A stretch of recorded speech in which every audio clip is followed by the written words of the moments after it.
Good morning student. मैं V Shravani Kumari semester 1 CC2 paper modern Indian political thought के बाल गंगाधर तिलक के धार्मिक विचारों पर आज चर्चा करूंगी।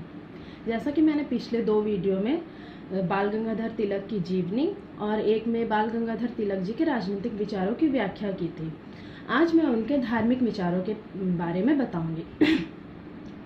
तिलक जी के धार्मिक विचार। सबसे पहले तिलक जी अद्वैत दर्शन के समर्थक थे। अब प्रश्न उठता है कि अद्वैत दर्शन क्या होता है। अद्वैत दर्शन वह है जिसमें ब्रह्म और जगत के बारे में बताया गया है। ब्रह्म सत्यम जगत मिथ्या, अर्थात ब्रह्म को सत्य और जगत को मिथ्या कहा गया है। ब्रह्म ही सत्य है और ये संसार असत्य है। परंतु तिलक जी अद्वैत दर्शन के समर्थक होते हुए भी उन्होंने ईश्वर को सत्य माना, परंतु कभी उन्होंने संसार को असत्य नहीं माना। उन्होंने संसार को कभी मिथ्या नहीं माना और ना ही उसमें कभी भ्रम किया। वे अद्वैत दर्शन के समर्थक होते हुए भी उन्होंने संसार को भी सत्य माना और ईश्वर को भी सत्य माना। वो किसी भी वस्तु की यथार्थता को स्वीकार करते थे, अर्थात किसी भी वस्तु की सत्यता को स्वीकार करते थे। उन्होंने घोषणा की थी कि इस पूरे संसार में, इस संसार में रहने वाले सभी जीवित प्राणियों में एक ही अमर और निर्गुण आत्मा का वास है, अर्थात सभी जीवित प्राणियों में एक समान आत्माएं पाई जाती है, सबों की आत्माओं में समरूपता है। वे वैसे वेदांत दर्शन की व्याख्या करते थे कि जो मनुष्य को सबल बनाती हो, जो मनुष्य में प्रेरणा जगाती हो, और वे वैसे वेदांत दर्शन का विरोध करते थे जो मनुष्य में निराशा का भावना लाती हो या मनुष्य को कष्टों और पीड़ाओं को देखकर उनमें भागने का उपदेश देती हो। वे उनका कहना था कि किसी भी मनुष्य को कष्टों और पीड़ाओं को साहस के साथ और शांत मन से झेलना चाहिए। उनका कहना था वेदांत कभी भी किसी भी मनुष्य को संसार से भागने का उपदेश नहीं देती, ना ही उन्हें वैसा रास्ता दिखाती है। इसके विपरीत वे मनुष्य को कोई भी पीड़ाओं या कष्टों से जूझने के लिए उन्हें सुदृढ़ होकर इस जीवन में क्रियाशील रहने की ओर प्रेरित करती है। अब है कि यह वेदांत क्या है। पुराने समय में उपनिषदों को ही वेदांत कहा गया था, परंतु कुछ समय के बाद उपनिषदों के सिद्धांत पर ही वेदांत का निर्माण किया गया। वेदांत शब्द से आप लोग को पता लगता होगा कि वेदों का अंत, अर्थात वेदांत जो है वेद साहित्यों का सबसे अंतिम भाग है, इसीलिए उसे वेदांत कहा गया है। तो उस वेदांत में यह है, उस वेदांत में इस चीज की व्याख्या की गई है कि किसी भी मनुष्य को साहस के साथ पीड़ाओं से जूझना चाहिए, उसे झेलना चाहिए, और कभी भी वेदांत किसी भी मनुष्य को जीवन से भागने का संदेश नहीं देता, बल्कि उसे सुदृढ़ रूप से अपने जीवन में उस समस्याओं के प्रति, उस पीड़ाओं के प्रति क्रियाशील रहने की ओर अग्रसर करता है। तिलक जी के अनुसार वेदांत किसी भी अन्वेषी मनुष्य को, अन्वेषी का अर्थ है इन्वेस्टिगेटर, जो खोज करता है, कोई भी मनुष्य जो खोज करता हो, चाहे वो कोई ज्ञान की खोज करता हो, चाहे किसी भी सांसारिक वस्तुओं की खोज करता हो, वैसे खोज करता मनुष्य को ज्ञान को प्राप्त करने के लिए तथा अपने लक्ष्यों को प्राप्त करने के लिए जीवन में सदा निस्वार्थ भाव से प्रयत्नशील रहने का संदेश देता है। वेदांत जो है किसी भी मनुष्य को अपने जीवन में प्रयत्नशील रहने का संदेश देता है। तिलक जी के अनुसार वैसे लोग जो ब्रह्म अर्थात संसार और आत्मा की पहचान कर लेते हैं, उन्हें अपने जीवन में सदा कर्तव्यों के प्रति उन्मुख रहना चाहिए। उन्हें उन कर्तव्यों को निस्वार्थ भाव से करना चाहिए। उन्हें उन कर्तव्यों को करने के लिए कभी पीछे नहीं हटना चाहिए, और कभी जरूरत हो तो अगर अपने प्राणों की आहुति भी देनी पड़े तो उस कर्तव्य को करने के लिए उन्हें अपने प्राणों की आहुति भी देनी चाहिए। तिलक जी का कहना है कि जो मनुष्य आत्मा और संसार की खोज कर लेते हैं, उन्हें अपने कर्तव्यों को करते रहने के टाइम कभी फल की आशा नहीं करनी चाहिए। यही सच्चा कर्म योग है, अर्थात अपने जीवन में हमेशा अपने कर्तव्यों को निस्वार्थ भाव से पूरा करना ही कर्म योग है। अब तिलक जी की जो प्रसूति गीता रहस्य थी, उसकी जो व्याख्या है संसार के अन्य टीकाओं से बिल्कुल भिन्न है, क्योंकि तिलक जी ने गीता रहस्य में कर्म पर भी बल दिया, यानी मनुष्यों के कर्तव्यों पर उन्होंने बल दिया। उनका कहना था कि मनुष्य के कर्म क्या है कि वे अपने कर्तव्यों को निस्वार्थ भाव से समाज के हितों के लिए करते रहे, यही मनुष्य का कर्म है। और गीता मनुष्य को सिखाती है कि वह संसार के कल्याण के लिए हमेशा प्रयत्नशील रहे।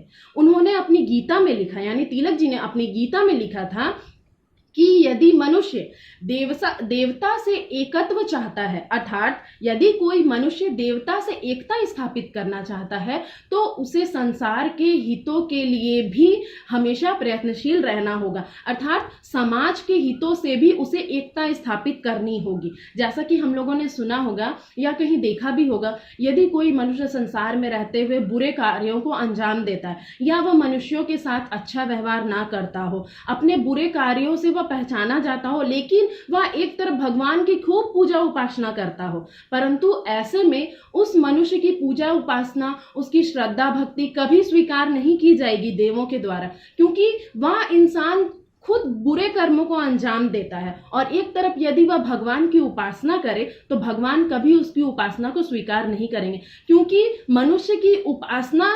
सर्वधर्म नहीं होती या सर्वश्रेष्ठ नहीं होती। मनुष्य जो कर्म करते हैं उसी से वो पहचाने जाते हैं। कर्म ही सर्वश्रेष्ठ होता है, कर्म ही मनुष्य को श्रेष्ठ भी बनाता है, कर्म ही मनुष्य को अवनति के राह पर भी ले जाता है। इसीलिए यदि कोई मनुष्य बुरे काम करते हुए अगर भगवान की उपासना करता हो या समाज का हित ना करता हो और सिर्फ पूजा उपासना ही क्यों ना करता हो, परंतु उसकी उपासना कभी स्वीकार नहीं की जाएगी। इसीलिए तिलक जी ने कहा कि यदि कोई मनुष्य ईश्वर से एकत्व स्थापित करना चाहता हो तो उसे संसार के हितों से भी एकत्व स्थापित करना होगा, या अगर वह ऐसा नहीं करता है तो उसके 3 तत्वों में से सिर्फ 2 तत्व ही पूरे होंगे। वो दो तत्व क्या है?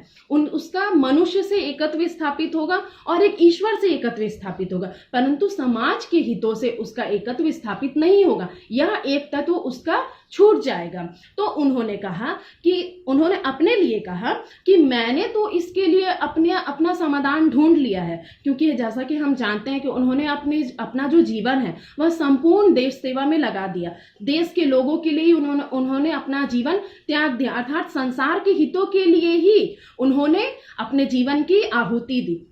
तो उन्होंने कहा कि मैंने तो अपना समाधान ढूंढ लिया और मैं यह मानता हूं कि यदि संसार की सेवा करके मैंने अगर ईश्वर की इच्छा पूरी की तो वह मोक्ष प्राप्त करने का सच्चा साधन है, सही साधन है। क्योंकि ईश्वर की इच्छा है, ईश्वर ने हमें क्यों भेजा है संसार में, इस धरती पर, कि हम यहाँ अच्छे कार्य करें और इन्हीं अच्छे कार्य करते हुए हम उनके पास वापस जाए। तो उन्होंने यही कहा कि ईश्वर की इच्छा क्या है? संसार की सेवा करना। तो मैंने अपने लिए सही मार्ग ढूंढ लिया है, मैंने संसार की सेवा करके ईश्वर की इच्छा को पूर्ण किया है और इस तरह मैंने अपने लिए मोक्ष प्राप्ति का मार्ग ढूंढ लिया है। इस संसार में रहकर उन्होंने लोगों के हित में ही कार्य करने को श्रेष्ठ समझा, ना कि संसार से भागने को। इसलिए वे संसार से भागने की बजाय मनुष्य को दृढ़ता पूर्वक अपने कार्यों के प्रति प्रयत्नशील रहने की ओर या क्रियाशील रहने की ओर उन्हें प्रेरणा देते हैं। तिलक जी का मानना था संसार के समस्त प्राणियों में एक जैसी आत्मा होती है। जैसा कि मैंने पहले भी बताया कि उनके अनुसार सभी जीवों में एक तरह की एक ही आत्मा विद्यमान है, यानी सभी की आत्मा में समरूपता है। लेकिन ऐसा नहीं है, मतलब ऐसा है कि सबों में एक तरह की आत्मा है, मगर ऐसा नहीं है कि सभी लोग स्वतंत्रता संग्रामी हो जाए या सभी लोग देशभक्त हो जाए। सबों में एक तरह की आत्मा है, मगर सभी लोग ना देशभक्त हो सकते हैं, ना ही सभी लोग स्वतंत्रता से संग्रामी हो सकते हैं, ना ही जैसे सभी लोग एक लोग होते हैं तो दूसरे लोग भी उसी तरह के बन जाएं, ऐसा नहीं हो सकता है। उनका कहना था कि मनुष्यों में सब एक तरह की आत्मा पाए जाने का तात्पर्य यह है कि लोग बुरे कामों के प्रति प्रतिरोध करें, मतलब बुरे कामों का प्रतिरोध करें और जो दुर्बलों पर हो रहे पीड़ा को रोकने के लिए उसके लिए कार्यवाही करे। यानी सबों का एक समान कर्तव्य होना चाहिए। सबों में एक तरह की आत्मा पाए जाने का उद्देश्य यह है कि सबों के कर्तव्य एक जैसे होने चाहिए, सभी के कर्तव्य अच्छे होने चाहिए। वे बुरे लोगों का तिरस्कार करे, जो लोगों के साथ बुराई हो रही हो उसका वो तिरस्कार करे, उनका वो प्रतिरोध करे, उसके लिए वो कार्यवाही करे। और उसके बाद तिलक जी के लिए भक्ति तथा ज्ञान का महत्व कर्म के बाद आता है। उनके लिए कर्म ही सबसे सर्वश्रेष्ठ है। उसके बाद उन्होंने भक्ति और ज्ञान को महत्व दिया। और तिलक जी सनातनी हिंदू थे। उन्हें अपने हिंदू धर्म पर बहुत ही गर्व था और वो अपने धर्म को मानते हुए, और उस टाइम में जो पश्चिमी सभ्यता चल रही थी, जो पश्चिमी चकाचौंध थी, उस पश्चिमी चकाचौंध में भी उन्होंने अपने हिंदू धर्म के द्वारा देश के लोगों में स्वाभिमान तथा अपनी संस्कृति के प्रति प्यार पैदा करने का काफी प्रयास किया।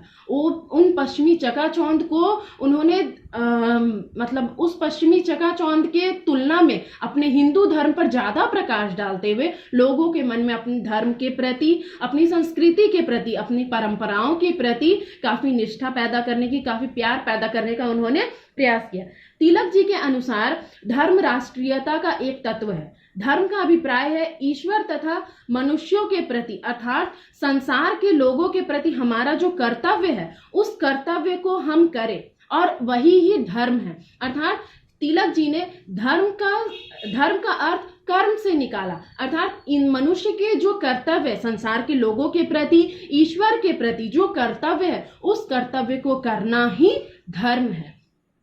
आत्मा को ईश्वर से और मनुष्य को मनुष्य से बांध कर रखना ही धर्म का अर्थ है। वैदिक युग में भारत देश एक महान राष्ट्र के रूप में संगठित था, पर आज जो है वो एकता बिल्कुल छिन्न भिन्न हो गई है। और तिलक जी उस समय राष्ट्र नेताओं का यही कर्तव्य मानते थे कि जो एकता छिन्न भिन्न हो गई है, जो एकता टूट गई है, उसी एकता को वापस बनाना ही राष्ट्र नेताओं का कर्तव्य होना चाहिए। अतः उस एकता की वो पुनर्स्थापना करना चाहते थे।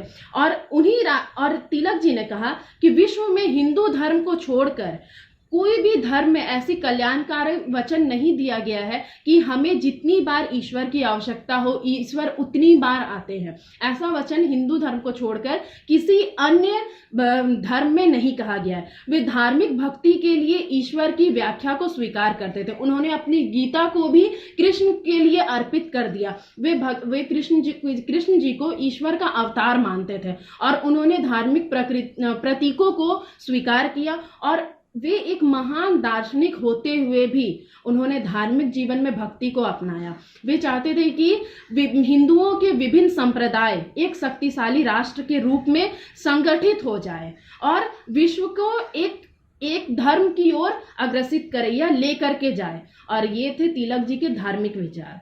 अगले वीडियो में मैं इनके सामाजिक विचार पर व्याख्या करूंगी। धन्यवाद।